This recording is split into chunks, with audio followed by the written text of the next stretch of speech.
So obviously this episode is going to be kind of focused on Joe Morrissey. That's why you're here, obviously.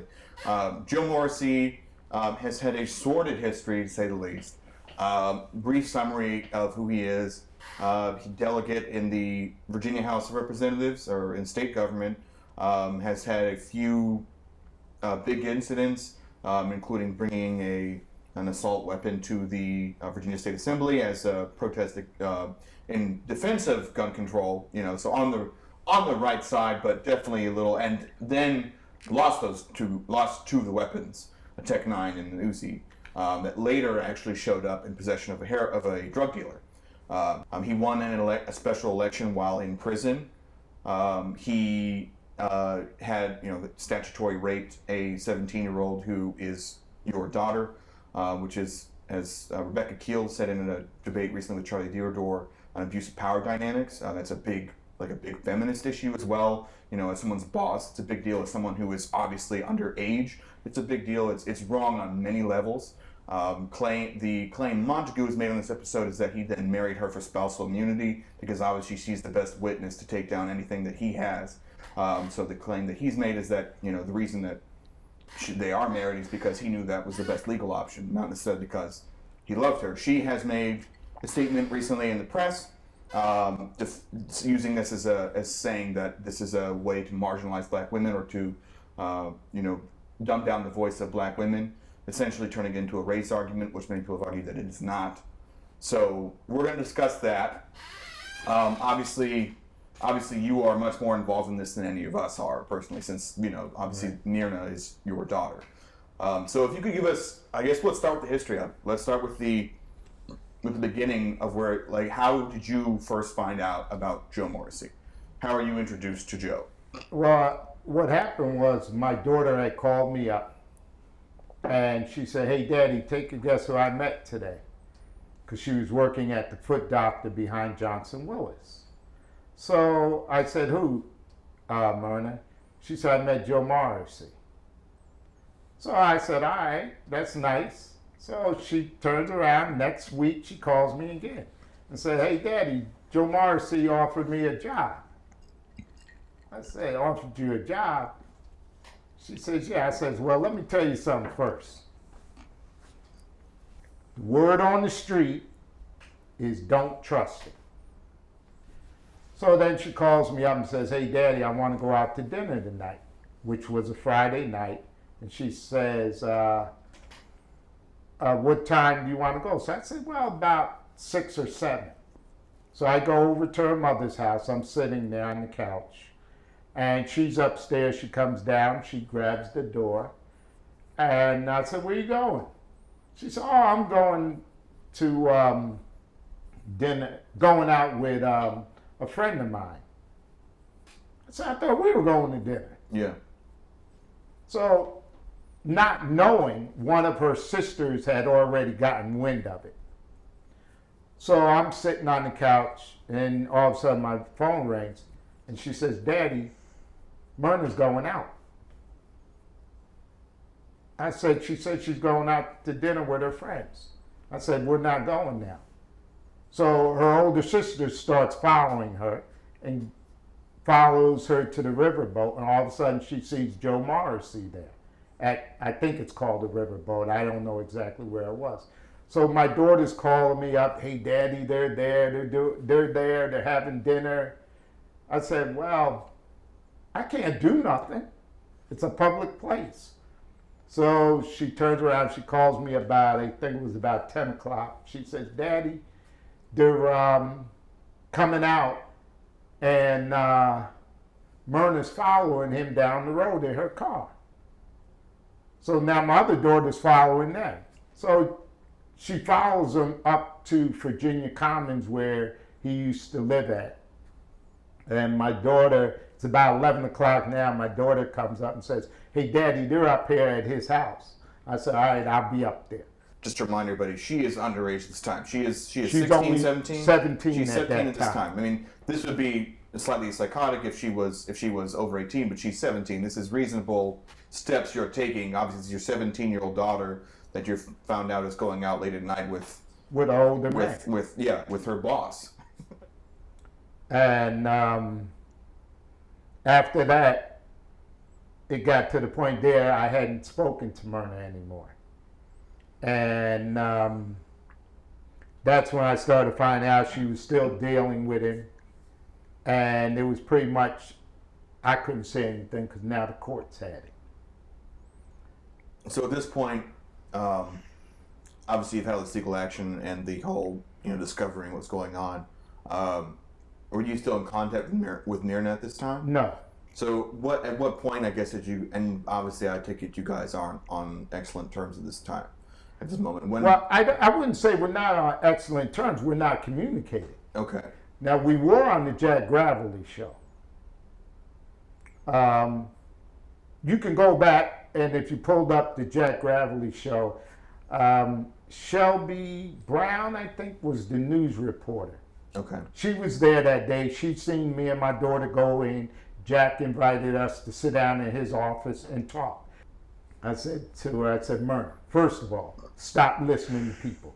You're grown now. See who's lying to you.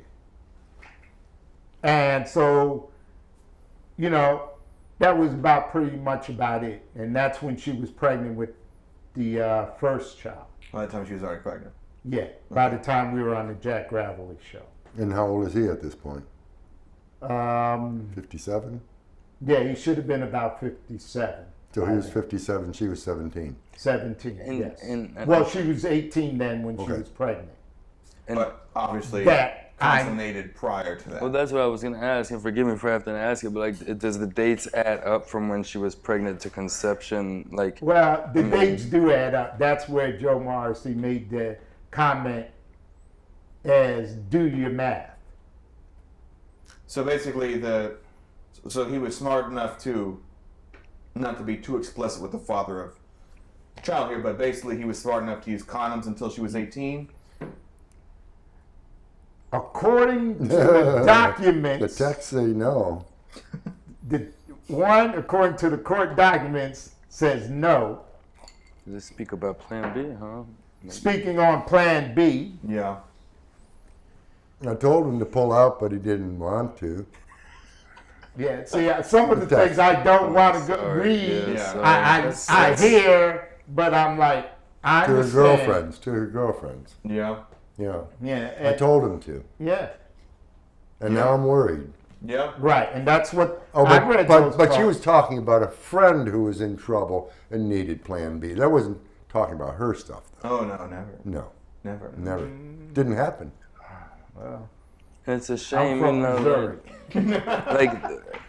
Most people, I don't know if most people have or have not read what we're talking about, and if Right, they they should. haven't, it's hard to talk about because I have trouble saying these things in front of you. That's your daughter, so it's hard to talk about the things that I Well, they're read the in there. facts. They are the facts, but I would not say those facts out loud unless some of them are hard to say out loud. And sitting here with you, it's harder to even to think Well, about. And I don't want people. that's to the feel, challenge with addressing what he's done, because some of it, unless somebody sits down with these documents and flips through them, I've told a number of And people to do it, and once to be they honest do, with you, they're it's they're stomach-turning. flabbergasted. They're Yeah. It's stunned. But stomach-turning. if they don't do it, it's just some vague But legal you do have to read documents. them to know the full context of what's going on. Of course, If you don't of read them- course, of If you don't read course. them, you don't know the full picture. The You don't depth know- of what the depth of what we're trying to talk it's about an here. abuse of power and dynamics. It's pedophilia. it's- Predator. Yeah, it's too many crimes for Well, any serious candidate. They say the more you feed him, the more Yeah. he'll do, and I understand that, Yeah, and I have no problem feeding him yeah. because eventually he's going to choke on something. You think he's just gonna get like a puffer fish and just explode one day, maybe? Well, today was absorbing too much? Today was kind of nice. I find that So today, just because this episode won't release until a few weeks after the Second Street Festival, but you're at the Second Street Festival today. So Right. the recap was obviously you two were wearing Well, these shirts, right. and Joe Morrissey and a lot of the mayoral candidates were at the event. So how was that interaction wearing these shirts and being in the presence of Joe Morrissey? Obviously, you've done these kind of things many times before. no. This is all new to me. This is how, I mean, you've been at. I mean, you look. My first time meeting you was at the North Side of Town Hall. Was Right. I was out there getting signatures, and you said, Right. "Here's the transcript of his Alfred plea." Right. And that was just kind of when I from before that, all I had heard was hearsay. What I had heard was Yeah. the news article summaries. I hadn't actually reed the explicit text Well, Times messages. Dispatch actually did a public service by Yeah. caps some huge parts of it, and then links to the whole Right. body of it. Right. They, And they that did a was public good. That service. was- Still gotta I thought click it was though, you know. perfect. Like Yeah. you still gotta click it. Yeah, I know. They You have didn't to- have to say anything. It's hard to. It's hard to click on it and read it. I mean, it's just No, like I mean that people don't. I don't mean even that open the people don't. videos on young black, being killed by cops. I just can't watch it anymore. I can't. And these are the things that. I know what I need to know about him. Yeah. Yeah. I know what I need to know about what's happening in the streets with young, and not even always young, with blacks being killed disproportionately, Right. just like back in the day, I didn't need to go to Vietnam carrying weapons and blowing people away and seeing people alongside to know that what we were doing there was wrong. I don't need to do it. It doesn't change the fact that it's wrong, and we as a city deserve much better. I really applaud what you're doing, and there's a need for different tactics and different approaches. When I think about us as a city, we're really decent, kind, loving, and forgiving people. And a lot of people just kind of fall into that because, oh yeah, he did that, but well, look at these other things, and it's so, well, I can't look at that. And they kind of fall into this thing of wanting to forgive him. But the difference between Joe and other politicians who have fallen, when Chuck Richardson went down in flames with his heroin addiction and got busted and convicted, he came out of court and he said, with all my heart, I apologize to the voters of my district who I have disappointed and let down. I let this terrible addiction get the best of me. I should have done better. I will do better. I'm going into rehab. I ask for your forgiveness. And he disappeared from the scene and he went and got his shit together. Right. He's a respected and revered elder voice. Joe, not for any one of the here to here to here to here to here to here, and who knows where he's going. The steps of City Hall next? The mayor's desk? I mean, where is he? What we know from where he's been is he'll do more, higher, more outrageous, more disgusting, more. He can't stop himself. Antichrist. He can't stop himself. No, he But he never once has indicated that there's anything wrong with anything he's done. It's all about them picking. He harvests the energy coming at him, turns it back around in this dark magic, and people. It's like smoke and mirrors, but it's a dark, evil magic that he does. I understand the need and the want to forgive, but has he ever asked? Has he ever acknowledged anything? But the one that really gets him, because everybody can relate to this, because they've all raised kids. And I say, who in the city is going to take on the job of explaining what a Joe Morrissey as mayor role model is? How do we explain that to any one of them? Let alone a generation of school kids. What will that do to our city? What will that do? I mean, we had Obama becoming elected, and boy, self-esteem and young black kids having, wow, Joe Morrissey for our school kids? Wow.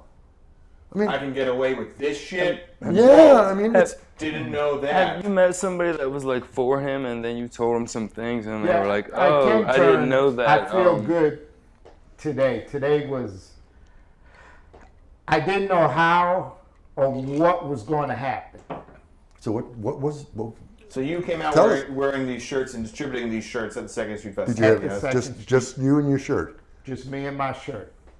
I called friends up that I knew and I said, hey, I need you to help me. And they all came down and put the shirt on. Other people started seeing the shirt, and what they would say is, hey, I like that shirt. How much are they? I said, I'll tell you what. If you wear that shirt today out here, you can have it. It's not about a dollar bill for me. It's about my cause. I'm going to ask you now because Chuck Richardson, you brought him up, which is great. Was it the League of what's the group that recently endorsed Crusade. Yeah, the Crusade of Black Voters. Yes. Crusade of Voters. Okay, recently endorsed Joe Morrissey. Yeah. There was obviously some internal controversy. It was not a unanimous decision. Chuck Richardson obviously was one of the proponents of not endorsing. Right. I think Marty Jewell is one of the ones who was. Sadly. I invited him on the show. He has not replied to email. I've also invited Reva Trammell and the supporters of Joe Morris who have not replied to my emails. So just to make sure everybody knows, I was attempting to be fair and balanced in trying to bring on a supporter. Supporters of Joe don't necessarily like to defend him in public. I think that's indicative of what he's done. But so far, they've been the only group to endorse him.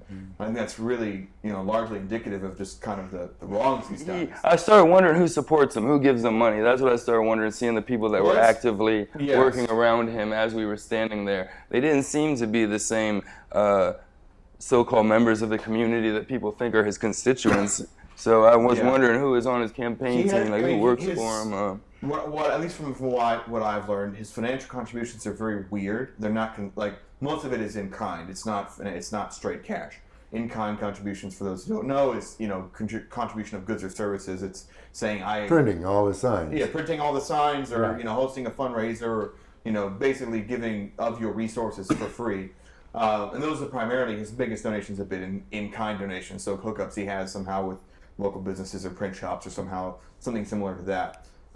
The vocal supporters every news story you have that you have of Joe Morrissey, you have a lot of African American voters who say, I support him. Next to him, there seem to be the people who they interview are just kind of people, working class African American folks in Richmond who are disadvantaged. And we touched on this before we kind of started the show, but he knows how to talk to black voters. He is polished. I'm not saying he's sincere. Voter. Yeah, to any voter. He is. He is a machine. He's an actor. I think that guy should win a fucking Oscar. That's his job. It's phenomenal. He charmed me. I was an illusion for him possibly for a little. He called me for tier. Yeah, he called me for endorsement. He called Chad for endorsement. Did he ever call you for endorsement? No, he didn't. No, but he just knew that wouldn't be enough. That's his job. Like I said, he does. He argues in front of people. He's used to performing. He's learned exactly what tactics work to evoke. What he wants. So when you get on him on a one-on-one level, most of us aren't that practiced as he is. So that's why he does come across. So whatever people call it, he's good. He's practiced at it. That's all. It's not good. We think he is. I found this out. Chad can vouch for it. We were at Carey Street Baptist Church. He seen Fifth Chad. Baptist, I think Fifth Baptist. Fifth Baptist Church. And he seen me, Chad, and a candidate that was running for the Board of Education. For the school board, yeah. The room was so small that the forum was being held in, that he walked in and seen me in the room. He walked out. And my back was turned to him, which amazed me that he could know who I am with my back turned. Yeah, but I saw it, really. I saw this the last time I was on your show, Nate. He turned right around and talked about it. We walked out to go get some more papers to pass out, and he looks at me, and he says, I just want to let you know, you are not invited to the wedding. So I don't say anything. Then he looks at me and he says, when are you going to get a job? I turn around and keep going and never say anything. Today, he turns around and he sees us with the shirts on. His first tactic was to say to me, hey, Coleman, come on over and take a picture with me. I don't feed that. He realizes people are coming and looking at the shirt. So then he turns around, comes over, and he starts pointing his finger at me. And he says, that's why I took your daughter. And I look, and I don't say anything. Somebody walking down the street grabs him, and pulls him away. And said, you don't say that to that man. And this was just a regular person. Not one of his. Not one of employees. his people. Okay. It was a gentleman I was Just somebody speaking to. who happened to be walking by. Yeah, and happened to admire the shirt and started talking. And he just stepped in the middle and pulled him right away. And then he turns around. He tries to bait one of my daughters that was there. He says, you sure putting on a lot of weight. And my daughter says, yeah, my sister's losing it. And you know, like people can know like what he's saying is 100% true if they read the documents, because even Right. in them he says things like he insults you all as a Right. family, and then Yeah. says, "I will never let you around me or the kids." Like Yeah. it's all in there. It's not like it's all right there. This Like can he's be just some corroborated. horrible It's not one shit, source. right? There are other sources to corroborate. this Right, story. right. I mean, it's like Yeah. it's all there, and that's what is like the depth of. But I feel like it's important that you need to educate these people, because the problem is that a lot of the supporters he has are people who are not educated. No. You know, and it's not an insult against them. It's the city No. that's failed them. And that's what we're trying to change here. Is we're trying to get someone in there who can fix that. A lot of people in Richmond who live in these, who live in the South Side, who live in the impoverished areas, the North Side, and a lot of the housing projects, is that they don't get this education. They don't have the access to this information. So it's important that we inform them of the history of these candidates. They have to know what's going on, because they can just get the first impression and see his silky smooth Right. PowerPoint presentation of who he is, and look at me, I have a black wife, look at my family, I'm going to take care of your school, and he is fantastic at what he does. Like I said, he deserves a fucking Oscar. But the people that, all they do is they judge him on his first impression, and they see this man, this politician, this major politician who is in these impoverished neighborhoods and reaching out to black voters, when you have other politicians who are not doing that. And that is why that's probably why That's he's ahead of the why polls. he's out there. The issue with Richmond too is that we don't have a good representation, because there are 230,000 people who live in Richmond. There are only, I think the number is only approximately 130,000 registered voters. Because a lot of the problem, people don't register when they move from the counties, or a lot of them are students. You have a lot of transients, and that was, I think, what a lot of problems we ran into when we were running for mayor, getting signatures on the ballot, was that people aren't registered in the correct areas, or they just had forgotten when they had moved. And people don't realize, when you don't re-register, you don't get to vote for your council person. Local government works a lot more efficiently than state and federal does. And it's only because the field is split up with so many candidates Right. that he's quote unquote in the lead. And that's a big problem. We should touch on that, because I feel like, and the Altria debate that's coming in October 17th has kind of made the executive decision of excluding Lawrence Williams and Bobby Jones. Right. I don't think anybody disagrees that Bobby Jones should be excluded. He's an asterisk, and Lawrence is a footnote. He just always Yes. runs. Exactly. I mean, Lawrence has some decent ideas. Bobby Jones he's Cartoonish. yeah.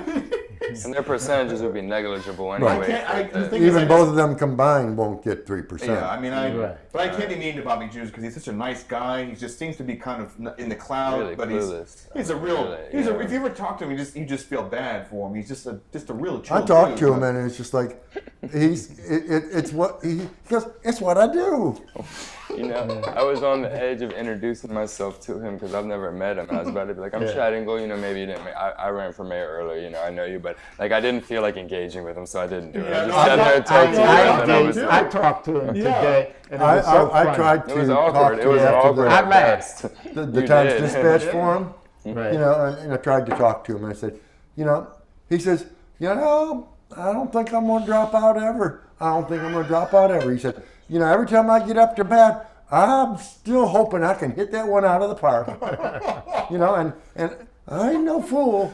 I know I'm not He's going to got get that elected. deer in headlights look, like he really believes it. He's just like, And even in Somebody gotta believe in it. and even the mayorathon, I mean, the thing that he said when they were talking about, because they had that question, obviously John Blouse is the top answer. They said, what current mayoral candidate would you have in your cabinet? And he said, well, I'd have a little mayoral lottery. And I just put all the names in a hat and Yeah, pull one he's out. funny. Everyone here is so great. I mean, it's just today Coleman's adorable. It's trying adorable. to tell him tell Bobby Jones who Yeah. Coleman is. Yeah, And I'm like, you Bobby done seen Jones me didn't 100 know what times. to make of it. Like, he didn't know, are you supportive of it? Weren't you supportive? This is what I was picking Yeah. up at He's least. like, oh, And you're then Joe he Morrissey's had to like be father-in-law. like, well, Nice look to at the meet you." shirts. Obviously, you Yeah. can say F Joe Morrissey in front of Yeah. me, but he seemed to like, and he's like, well, I didn't want to step on anybody's toes. Yeah, And then step that's on 'em. exactly as you were asking him, Yeah. why don't y'all attack Joe Morrissey Right. anyway? He's talking about not stepping on toes. Like, He's just like, such come a- on, like if you do meet and you Yeah. were supportive of it and you accidentally step on Right. your toes, a person can feel all right about that. Like, Yeah. you know, like, I Because don't I know. just don't understand why these candidates are not coming out Did at you him. see what he did to Lawrence Williams? He Well, turned him on his head and gave him a whack. Well, Lawrence Williams is not the, I mean, well, But not once the you ask your smartest way to do it. question, unless you want to be an obnoxious jackass, you let him answer it. Right. So Lawrence, being the gentleman that he did, he hit him a full punch to the gut. And Joe slid just as that punch was hitting him in the gut to the side. He came around back, knocked him on his and then kicked him one. now this was in which form? North side. North side. I don't know if that's is that the same one where he called his past transgressions stubbing his toe? Yeah. Which Yeah. is like, that's the kind of pushback people could do, like stubbing your toe. Like, Statutory rape Oh, is not, it's I- not stubbing your toe. Like- You Oh, can't so do I it got down. I got to tell you my Joe Morrissey story because it fits in with, coming back on him. So the Wilder opening forum, the universe had us drawing numbers to see which chair we sat in. There was no alphabet that night. Okay. So I'm sitting next to Joe Morrissey. That's what. And he gets up there and he does his, I was a high school coach and this and that. A lot of people know that I served on the education committee in the House for 8 years. A lot of people know that I taught law school. What a lot of people don't know is that I was also a high school teacher and coach. And what people don't know about me is how and he exaggerates it, how I love to engage with my students. Loved being engaged with the students. Oh yeah. And yeah, the whole yeah, room right. erupts. Yeah. Now, I'm Right. sitting, the camera's on him You're right. in the news that night, and there was a video, I'm trying to get my hands on it, at the Times-Dispatch that was on that story of the Wilder Forum forever and Yeah, a day. yeah, they and then did play it a lot. And it Yeah, you shows would me love it. sitting there going, I'm gonna go back and just, look at it. oh, and I lean over to Bruce Tyler. That's me. I said, the mother had that on his cheat sheet. Engage with my students. He set up the whole thing. There was no accident. He did that intentionally. Get the whole room and the whole town laughing, to diffuse, to diminish, to erase. Oh, laughing. No, he And paused for, I remember hearing He he paused for laughter. Yes. Engage with my students. And then he Dramatic said, pause, and then, and then- he tried to clean out where he says, "Oh, and this is Myrna." Speaking of engagement, I'm engaged to being married to Myrna on June 11th. We're getting no, he married. didn't. He did that on purpose. that's what, Yeah, that's He what did we're that saying. on yeah, and then he rolled Myrna out. Then he Until they closes studied his it. closing statement, has another one. First one was this high, then this final closing statement was this high to get us one last chuckle out of us. Yeah. But when you watch that video of him saying, I love to engage with my students, if you watch his eyes, he's having a political orgasm.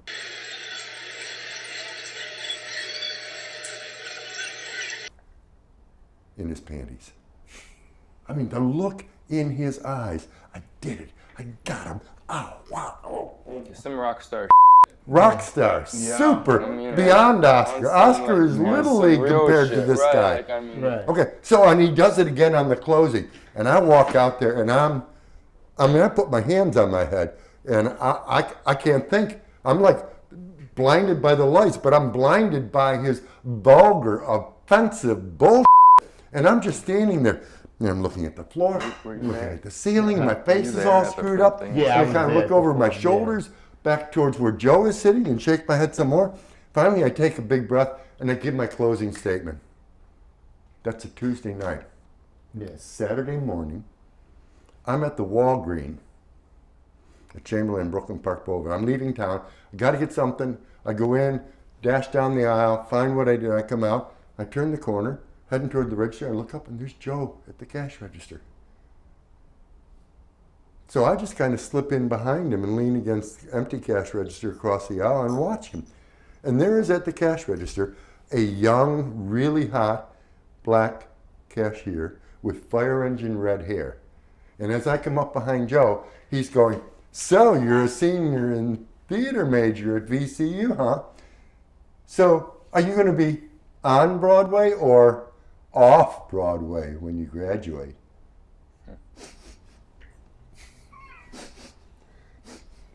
You know, like sniffing, like a big old junkyard dog sniffing. Yeah. And she says, "I haven't decided yet." She's consummate, buddy. Enough. I haven't decided yet. She's like, matter of fact, none of your business. Get out of here, you Dropping out of skis. college anyway. Yeah. So he pays. He's putting his money in his wallet, and he's kind of leaning around and put his money.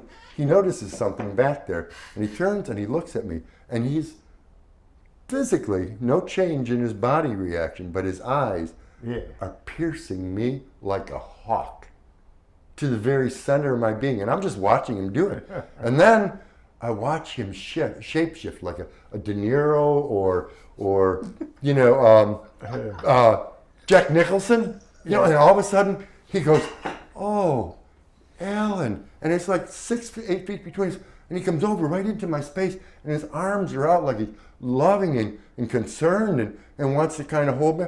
He goes, "Oh, are you all right? What happened the other night?" You know, in my closing statement where I was out there, he knew what the fuck had happened out there. I was disgusted by him, and this, but he's pretending like, "Oh, well," he didn't say it, but so were you having heart palpitations? Did you freeze in front of the lights? I mean, he's doing alpha dog shit to back me down, to diminish, to take back what I performed in perfect reaction to him out in front of that audience, to all of the public. He's trying to back me down. Yeah.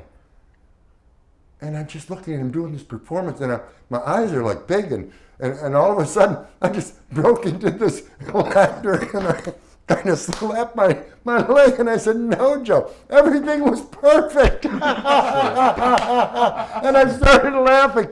He wheels on his heel, and he dashes out of the store. Behind me come two 13, 14, 15-year-old girls. Yeah. And "Oh, is that lawyer? The cashier?" "Yeah, that was Joe Morrissey." And the two little girls go dashing out the store. And they're jumping up and down on their toes. "Joe! Joe!" And he stops, and he comes back. He comes back. And he invites him to come volunteer for him. Yeah. Yeah, that's our Joe. There's a need to tell the truth about who he is. But there's a certain portion of his base, of the people of this city, Right. whether they're voters or not, Right. who are with him. And if we attack them for being a supporter of his, that will only make them want to become further. I mean, how you approach them how we approach them is got to be carefully considered. To simply push on them, you know, there's a lot of people who've been screwed over, and to see somebody who can so masterfully get out of it, push it back in their face, and shove it down their throats makes them say, "Man, he's my man." Well, I think You know it's what I'm important saying? to talk on sort of what you're saying, in that he is successful. I think myself, this is my own analysis. We live in, of course, still a racially polarized society here in Richmond. You know, certainly a pretty segregated one, especially if you think about the upper class white group of people in the city and lower class black people living in various parts. The knowledge of what's going on in various parts of the city is limited, and white politicians in the city have historically reached out little in a realistic way, in any kind of way, to cross any kind of boundaries. And he does do that, and I think people want that to happen.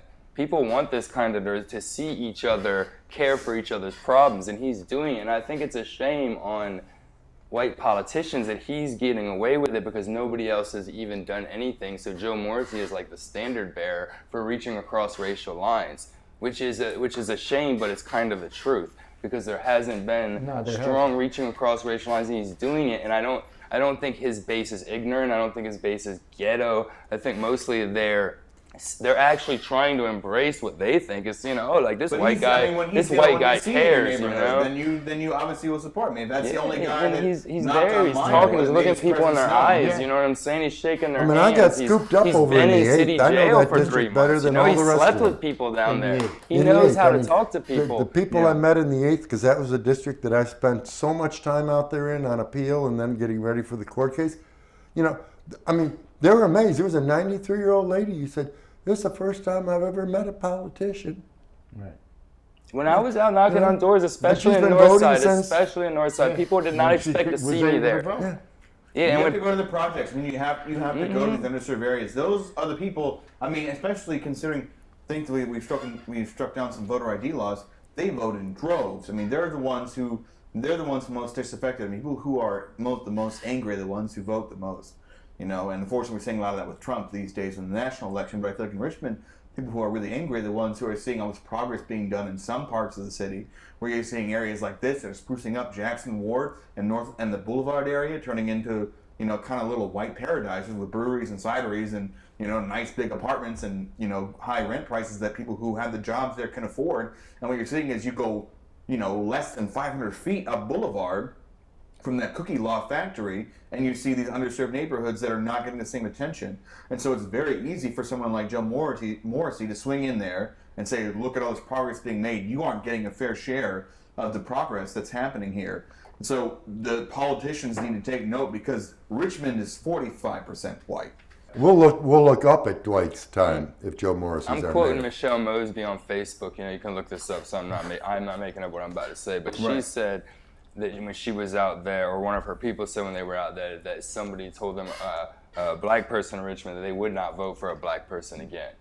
And that's another feeling that I heard when I was out there getting signatures. Right. And it's a feeling that I heard either subtly or openly said. And again, when I was out there shaking hands, I realized eventually people were coming, they were feeling me simply because I was actually there saying, hey, I really want to, work on things. And I wasn't doing anything crazy at all. I was just trying to be like, hey, I'm out here really trying to, and people it would take them a minute, and then I would see a look in their eyes where they'd be like, oh, wait a minute, this dude's actually talking to me. And that made me realize that people aren't doing that. And it's not easy to actually do that. For me to go do that, I was doing it, and I was realizing that I was doing something that hadn't been done. These candidates are out morning, noon, and night, 7 days a week now. They need to. I live on the south side in the 9th district.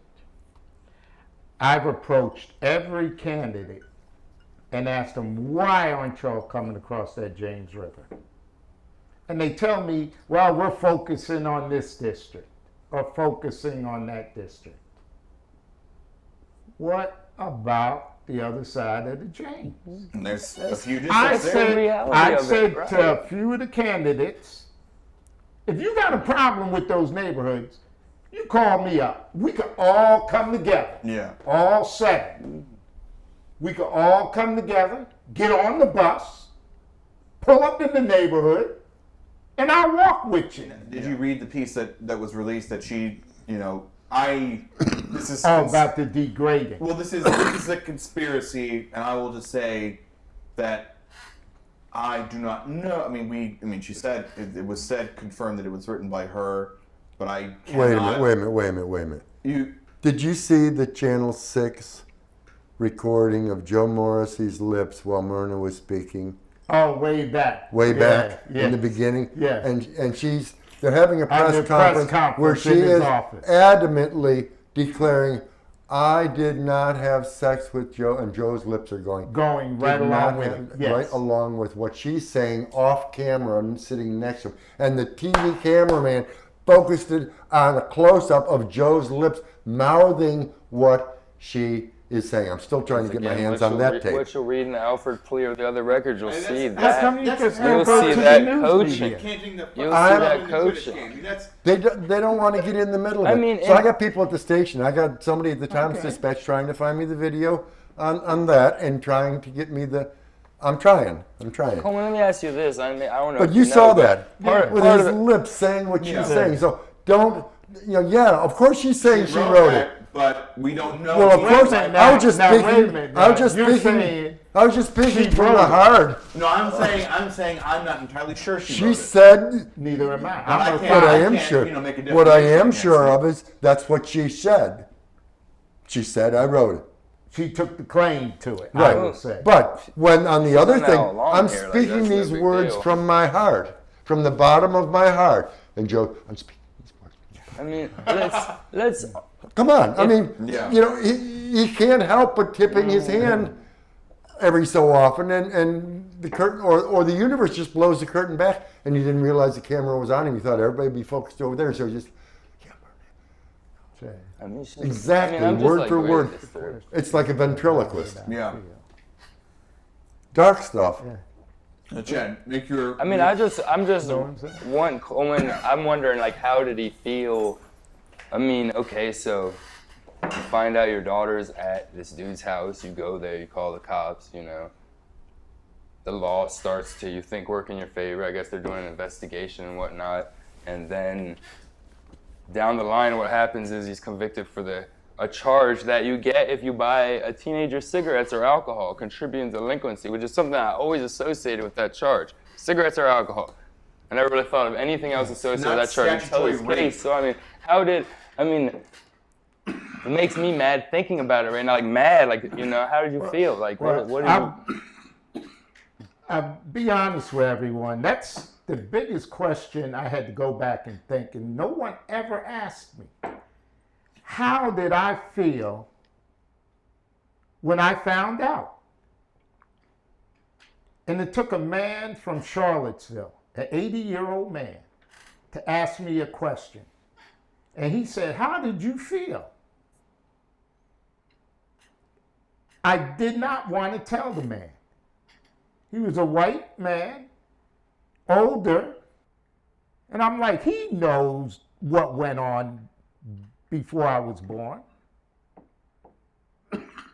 So something convinced me to tell him. And I believe it slipped out of my mouth. And I said to him, and I couldn't control myself. I said, I felt like a goddamn slave. And the slave master came in my house, took what he wanted, and I couldn't get no damn justice in this country. That's how I felt. And it's wrong. And for my people to continue to support this man is a travesty. Do their daughters have to be treated like mine in order for them to feel what I feel? To feel what that slave felt back in that day? And for this man to continue to do it? And then to continue to let those people on their level understand what a pimp does to people and what a drug dealer does. There's no difference in what he's doing. He's pimping them out and he's fooling their heads with a lot of foolishness and giving you nothing. And I mean, this is an issue of race, but not in the way that Not in the way of black and white. not in the way that the letter made it out to be. The way this is an issue of race is, I think, the issue is what you've touched on, Chad. Is that the reason this is an issue of race is because if you reverse that dichotomy, and if you reverse that, and you say this is a 57, 55-year-old black man marrying a 17-year-old white woman, that has vastly different consequences. That is pitchforks and torches in the streets of the city. That's Even nuisance. That's what we're That's saying. That's what it nuisance. should be That's right nuisance. now. That's what Yeah, it should that's be nuisance. right Exactly. now. That's what it should be. You know, like, I don't know. I know we're not in a world where we exile people and we shun them from society, but we could be. You know, we could be, and if there was a person that we did that to, that would be an example right there. And not That's what only, we have to make not this only election that, about. But it's so disrespectful to Myrna as an individual as well, because I've heard people say things as like, she knows what she was doing and this and that. Well, if it was reversed, they wouldn't say that. They would talk about brainwashing and mind control and manipulation Stockholm and syndrome. all this And petty yes, Hearst no and all this, and it's no different. It's the same thing going on. In the city, now, since it has hit the higher class, it's now getting attention. If we look back, this is no different. Here's a young black girl, just like heroin was in low-income areas. People don't care. We need to take it to the next level. And when I seen that article of my daughter claiming that she was degraded, By people's reaction. I'm saying, yes, baby, you've been degraded. Degraded. Daddy Degraded. understands. Who were you degraded by? Me? Or your so-called husband? Or the newspapers? Not the press. It The wasn't press didn't degrade you. Yeah.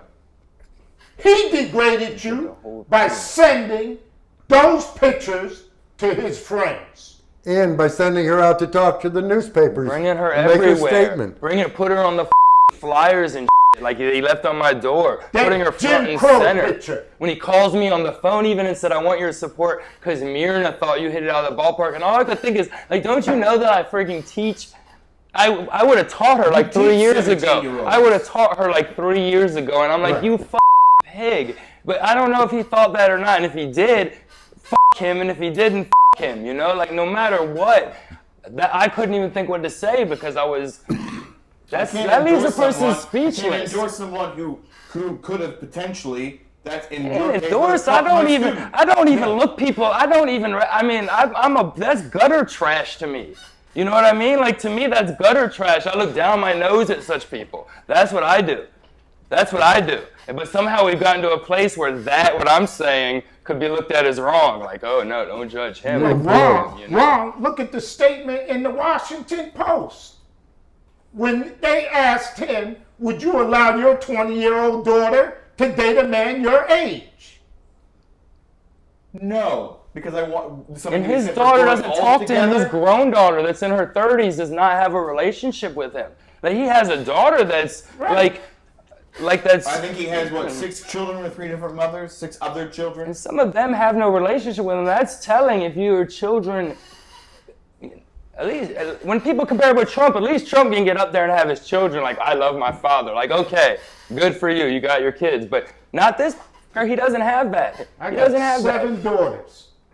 7. And I'm not ashamed of them. I had 2 sets of kids.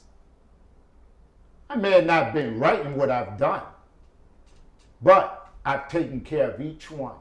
And when I was laid up in that hospital after surgery,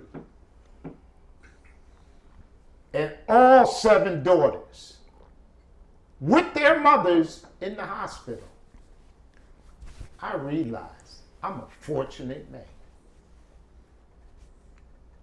And for my daughter to ask me one day, Myrna of all, to say to me, Daddy, I don't want to be in this place where she was.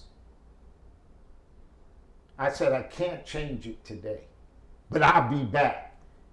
And I went and got my daughter. But according to this man, I was a bad father.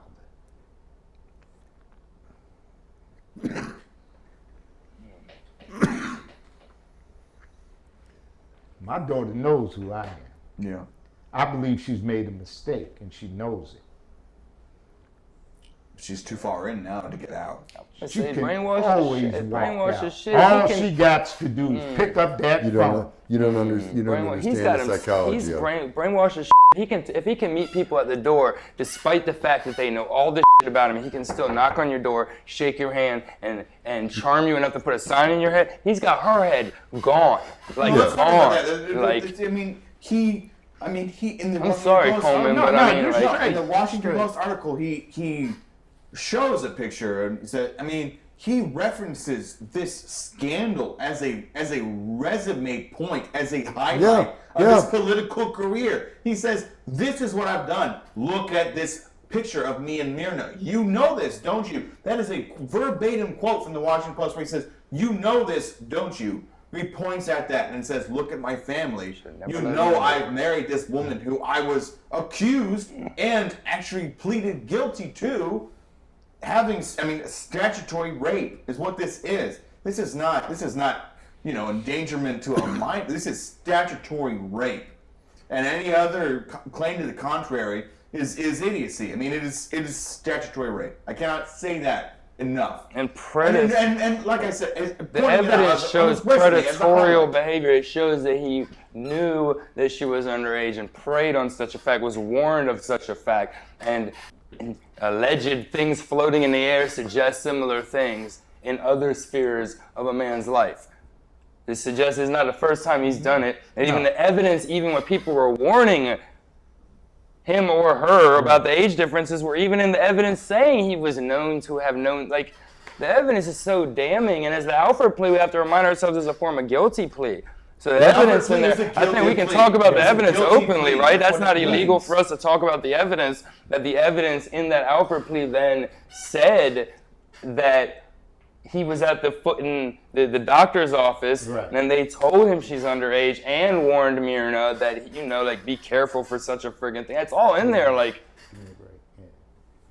Yeah, I mean, it's Alford. I mean, that's what Alford literally means. There's enough evidence to convict you. I honestly think Alford is just a separate terminology for a white plea bargain. Yeah. So.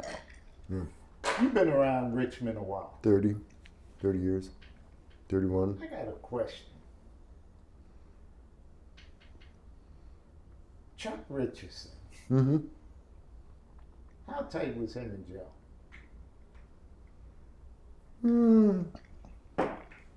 Then my other question is, would he take money if Joe gave it to him? You mean currently, would he? Yeah. No, he's disgusted by Joe. He's You think that's disgusted why by he the. jumped in He's right there at the disgusted end by for the some crusade. He's Yeah. disgusted by the He crusade. came out against the Crusade's endorsement. Because I don't know, I get a mixed feeling. No, he was very vocal, but he was very vocal in his dissidence But against he the Crusade. called- What As you will be he if you did took money. Yeah. is that he entered a written formal objection to Morrissey's endorsement, lists the reasons why, quoted the Alford plea, and made them enter it into their permanent records, minutes of that organization, to mark in their historical records a moment of shame on their What a part. disappointment. What a disappointment. That's what really. Chuck did. Chuck is a fantastic writer, but his speaking quality has decreased over the years. I'm not sure how he was in his prime, but I mean, I was at the Northside Town Hall, to which he was not even invited.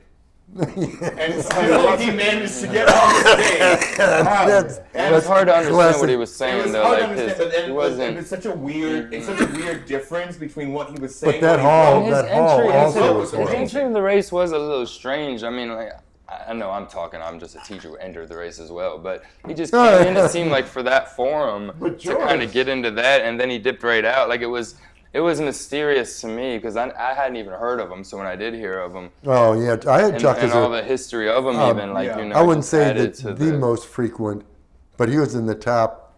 Over the 8 years we did public access TV, it was live weekly call-in talk, and Chuck was probably up in the top, 12-pack of number of times on the show. Tim Kaine and Ann Holton were in there on the top tier.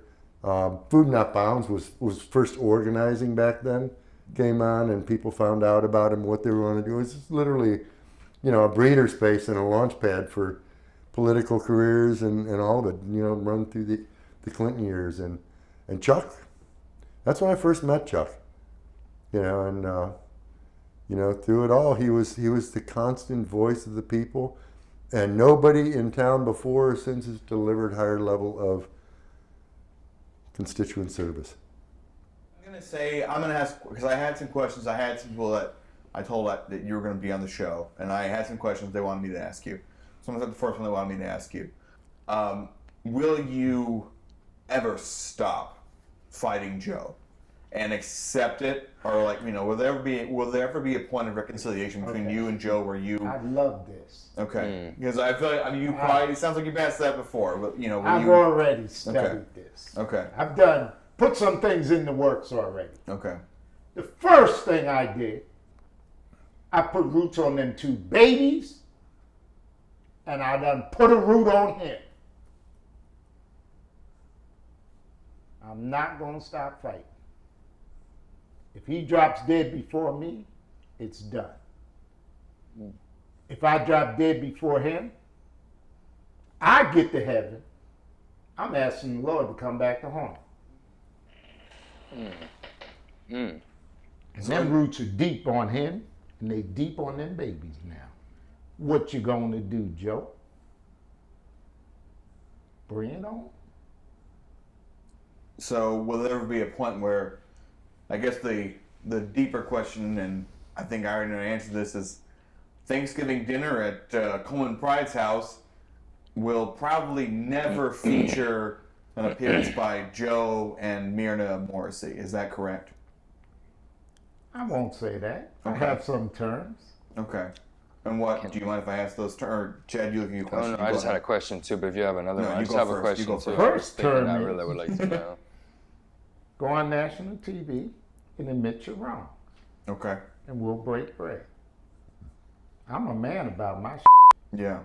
When's the boy gonna stop playing boy games and leave the marbles in the playground? Do you think he's evil?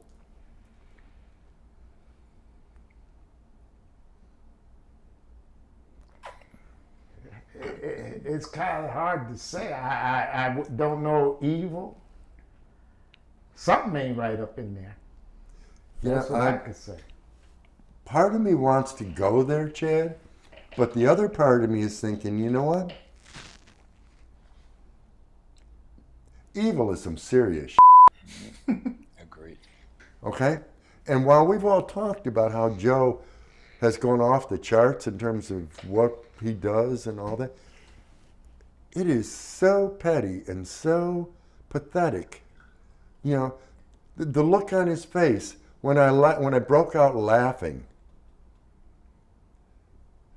I didn't see evil. I saw broken damage. I saw him trying to pull dark shit on me.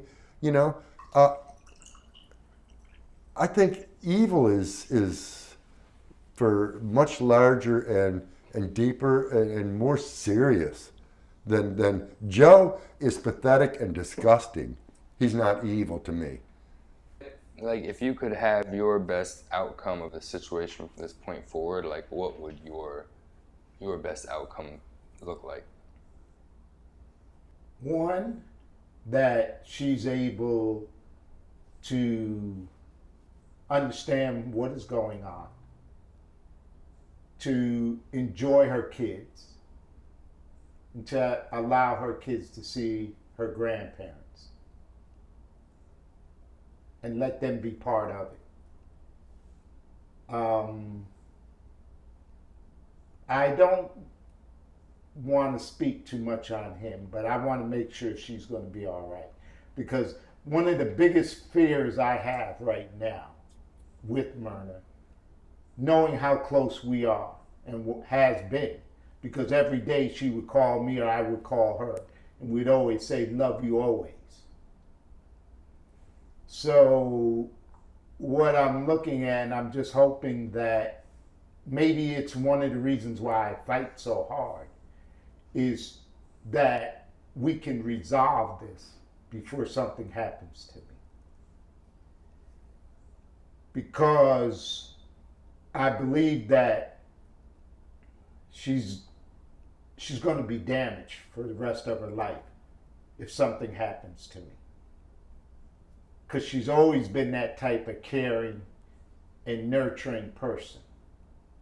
So I believe if we don't get this bond straight, and she has to carry that torch, she's not going to carry it well. Because I've seen it in other family members as we grow up as teenagers, and all of a sudden we're all there at a point where we're being disrespectful to our parents, flexing our wings, and then all of a sudden one of your parents pass away. Those children are never right.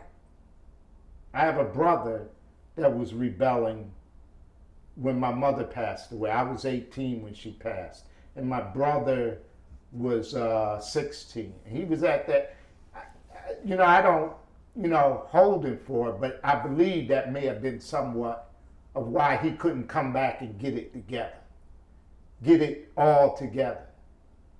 And I see that with her, and I don't want her to ever have to deal with that pain, because it's going to be a long, drawn out pain, because she's going to say, she knows Daddy's always spent time with the grandkids. He's always watched them. He's always been there for everybody. And I don't have that. And to me, it's going to play a part in her life. We all look sometimes, and we all look strong on the outside. But for her, that inside is going to be torn. She can get over what has gone on. But I believe as a father and a daughter, and knowing the bond that we had, it's going to hurt her.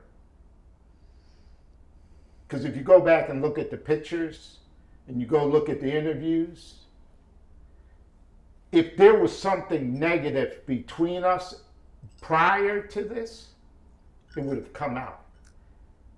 When we were in front of the courthouse, if you go back and look at that courthouse part where she walks up, and what caught my ear was, she said, "Daddy, this is not the place. Not here, Daddy." Never once did she ever lost respect for me.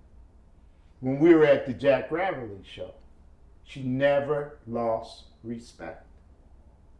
And that tells me she's still the person who she is. And that's why I don't want to see something happen to me before that. Yeah. So your goal is to make restitution before With anything her, happens. yes. And want her to understand, my door is open. Yeah. My door will always be open. And she's welcome. Those babies are welcome. And until he mends his way, he's not welcome. So she can always come back. He can't. That child's always welcome. Yeah. She, man, her 6 other sisters would love her to death. Yeah. So, and it would never be That's a brought good up. place. That's a good end. Well, I'm gonna end the episode at this point. This has been a good Let's end talk. it on one good You got note. one more thing. One more good note. Okay. One good note. Go Coleman Pride. Say no to Joe. Say no to Joe.com. Say no, number 2, Joe.com. Obviously, that's what they were here promoting. That's what the shirts have been for. Rip it. Show's over. Thanks for watching. We're going to talk about it. Have a good night. Yo. Go.